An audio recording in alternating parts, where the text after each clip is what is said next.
Carolina Ramburo again, and in this video we're gonna speak about non-obvious addictions and applying the first proposal to deal successfully with non-obvious addictions. Now, if you haven't watched the video of the first health proposal, please pause this video and go watch the first proposal. All my videos are free, my website is free, so please go ahead and do that, and the website is below the video. You can also drop any question that you have there. I'm not selling you on anything, so I'm committed to make a difference with all these videos, and how you can make a difference for me is giving me your feedback. Now, all that said, let's say that you have watched the video of the first proposal.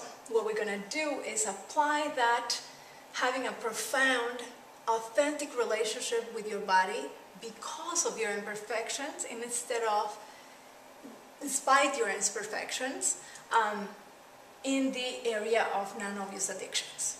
I'm not talking about the addictions that we all know, drugs, cigarettes, alcohol. I am not even talking about the kind of obvious addictions, like most people now know that is an addiction, being addicted to sugar, addicted to salt, addicted to sodas. Most people know. Now, I'm talking about the non-obvious addictions, for example, the addiction to do. We're addicted to do, and never actually take the full benefit of the stillness that is so restful and healthy for your body, like meditate. And I don't mean it in a religious way, I mean it in a health and well-being kind of a way. So, addiction to stress. You're going to get to see that we're addicted to stress in many ways. Not necessarily like direct stress, but we're addicted to many behaviors that lead to stress unavoidably. For example, we're all addicted, many of us anyway, we're addicted to do whatever we need to do to come out looking good of situations. And I don't mean physically, I mean like, in a conversation, we will not admit that we were not correct, that we were inaccurate, because it looks bad to be the person that was wrong. If they ask us to do something that we know it's so stressful to do that we're not going to have enough time to do it, we'll say yes, because we don't want to look like the irresponsible person. That would be looking bad. All kinds of ways of looking good come out looking good. For some people, it looks like being liked. We'll say yes to many things that we don't necessarily want to do or can do, and not take care of the things that we need to do just to have people like us. And that leads to a lot of stress. The addiction to being tough, right? When something is there that is really upsetting you, stressing you, you'll stay in the situation to be tough because nothing is going to touch you. That totally brings a huge amount of stress for many of us. The addiction to avoid at all costs coming out wrong of a situation. We will stay in an argument for a long time just to avoid looking like the person that is wrong, right? The addiction to stay awake. Many of us are addicted to stay awake and we don't sleep enough. I mean, we even admire the people that can live on 5 hours of sleep. I used to be one of those people when it's completely unhealthy.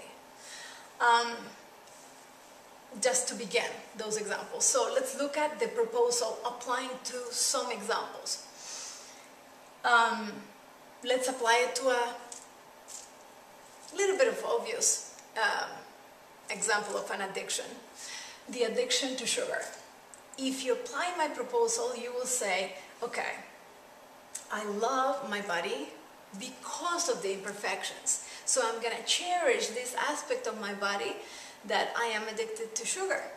Like, for example, I used to be addicted to sugar. Now, the normal pattern, what it used to look like was I would do a very healthy diet, not much sugar for weeks and weeks, and then had to end up cheating one day before I start doing totally healthy again because I'm addicted to sugar. That whole stream didn't work, obviously, and it wasn't healthy. Now, if I come from cherishing that addiction, I know it's a radical view, but you can actually cherish, love, embrace that addiction versus trying to fix it. I started thinking, okay, I am addicted to sugar. This person loves sugar. Well, let's support her. What could be a healthy way that we can give this person sugar? And I research and I learn, and for example, I'm one of those people that drinks organic carrot juice sometimes every day, and it takes care of all my sugar addiction in a healthy way. That's coming from cherishing that addiction versus fixing it or trying to deal with it. Let's look at non-obvious addictions, like the addiction to stress.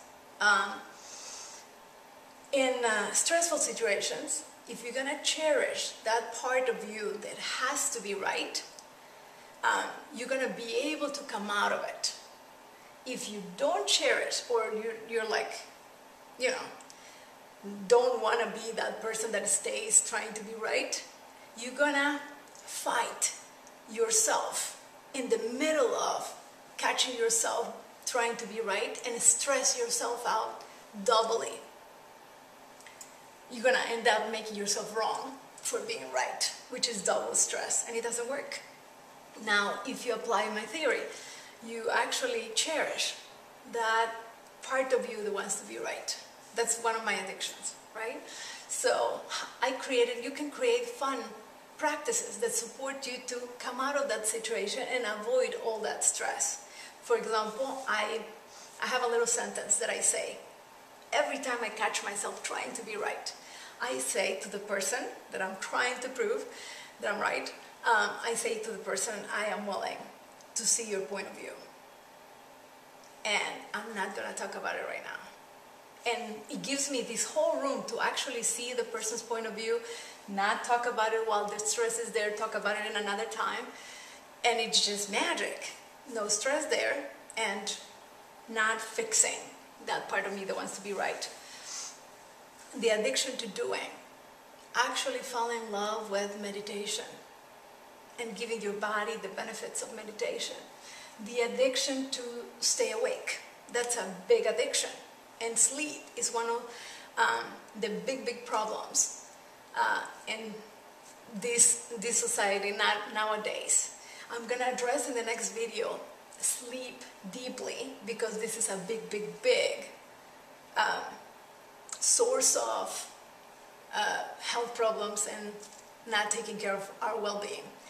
Thank you for watching, and I'll see you in the next video.